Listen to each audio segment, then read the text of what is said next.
During a 3.5-hour Q&A session Thursday, Russian President Vladimir Putin showed no regrets over his war in Ukraine, insisting that the special military operation was achieving its goals and the West's dominance over world affairs was coming to an end.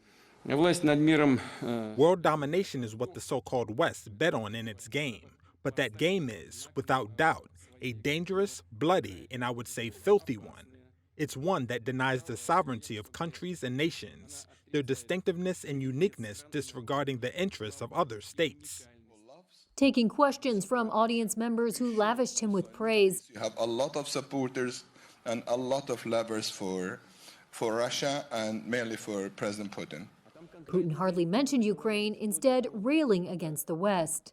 The Russian president appeared confident and relaxed, a marked contrast from stiff, formal, and uneasy public appearances early in the 8-month-old war that had drawn questions about his health.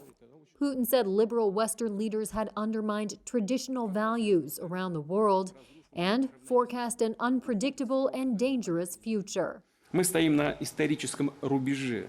We are standing at a historical frontier. Ahead is probably the most dangerous, unpredictable, and at the same time important decade since the end of World War II. He made no mention of Russia's battlefield setbacks of recent months or his escalation in response, such as calling up hundreds of thousands of reservists, which has led to thousands of men fleeing abroad. Leaders in Kiev dismissed his speech as fighting on the ground appears to have slowed in recent days, with Ukrainian officials saying tough terrain and bad weather had held up their main advance in the southern Kherson province. Russia has ordered the evacuations of civilians from the region it holds, but Kiev said Russia is reinforcing the area with freshly called up reservists.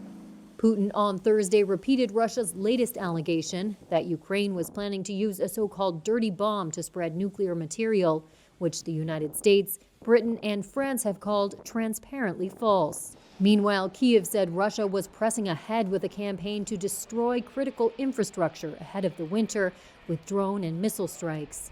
A senior Russian foreign ministry official also warned this week that Western commercial satellites could become targets for Russia if they determine them to be involved in the war in Ukraine. The White House Thursday vowed any attack on U.S. infrastructure would be met with a response.